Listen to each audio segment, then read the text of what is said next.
तीसरा अध्याय पढ़ेंगे, तृतीय अध्याय।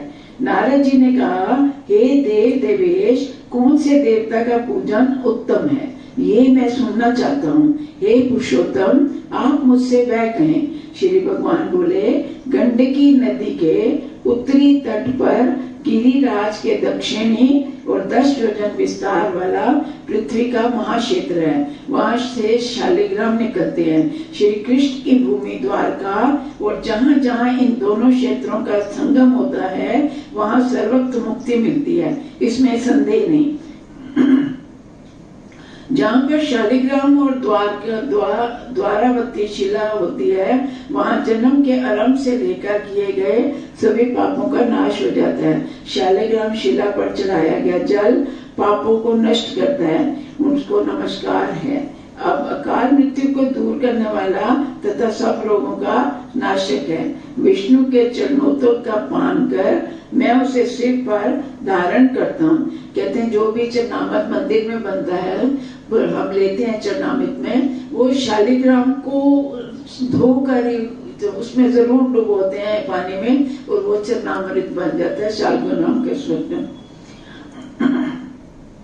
शंख में भरकर भगवान के ऊपर चढ़ाया हुआ जल मनुष्य के अंग से लगाने से ब्रह्म हत्या आदि पापों को नष्ट करता है। जो मनुष्य भगवान के स्नानोदक को नित्य पीता है, मतलब चरणामृत को नित्य पीता है तथा अंगों पर लगाता है, उसका ब्रह्म हत्या जन्य पाप नष्ट हो जाता है और उसे सहस्रों अग्नि स्ट्रोम तथा सैकड़ों वाजपेयी जगहों का सुफल विष्णु नैवेद्य के भक्षण से मिल जाता है। जो व्यक्ति नैवेद्य युक्त भोजन तथा विशेषकर तुलसी मिश्रित विष्णु पादोदक को पीता है, वह 10 सहस्र कोटि यज्ञों से भी अधिक पुण्यों को प्राप्त करता है। खंडित फूटी अग्निदग्ध शालिग्राम शिला भी जहाँ उपस्थित होती है वहाँ कोई दोष नहीं रहता। शालिग्राम शिला के पूजन से मंत्र, पूजन सामग्री, तीर्थ स्थान, भावना, स्तुति एवं उपचार की अनिवार्यता नहीं है। ये ब्रह्मादिक समस्त पापों को नष्ट करती है।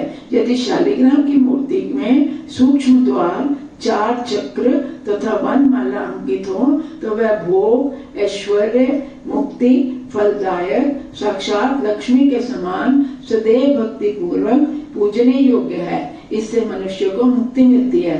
यदि शालिग्राम शिला में 1 चक्र अंकित हो तो वह सुदर्शन, 2 चक्र अंकित हो तो नारायण, 3 चक्र हो तो अच्युत और 4 हो तो जनार्दन नाम वाली होती है।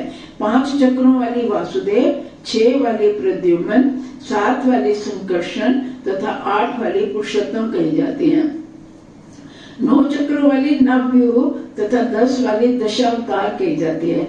जिस पाषाण में विष्णु का चक्र अंकित हो उसके दर्शन मात्र से ही सब पाप छूट जाते हैं। गुरु, मंत्र, तप और भावना की कोई आवश्यकता नहीं होती।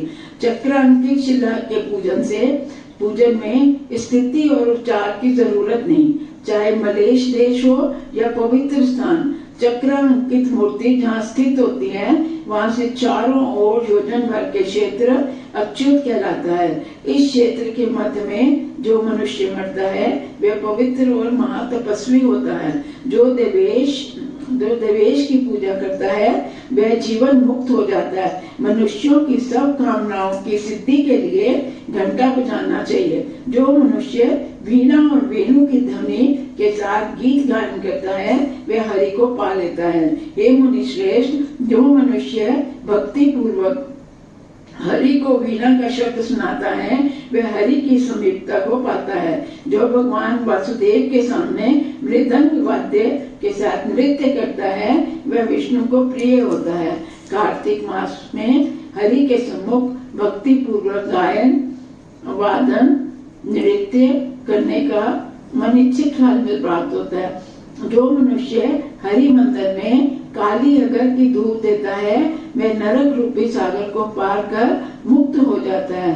जो अनेक प्रज्वलित बत्तियों द्वारा बल्ले दीपक से युक्त केशव की आरती करता है वह विष्णु के समान वैकुंठ को प्राप्त करता है। बिना किसी मंत्र और क्रिया से रहित केवल भक्ति पूर्वक विष्णु का स्मरण करने से ही सब फल प्राप्त होते हैं। जो मनुष्य कार्तिक मास में भगवान मंदिर के में प्रतिदिन प्रदक्षिणा करता है वह अश्वमेध यज्ञ का फल करने का फल पाता है। इति श्री पद्म पुराणे अंतर्गत कार्तिक माह में शालिग्राम पूजन तथा शिलाभेद नामक तीसरा अध्याय समाप्त हुआ।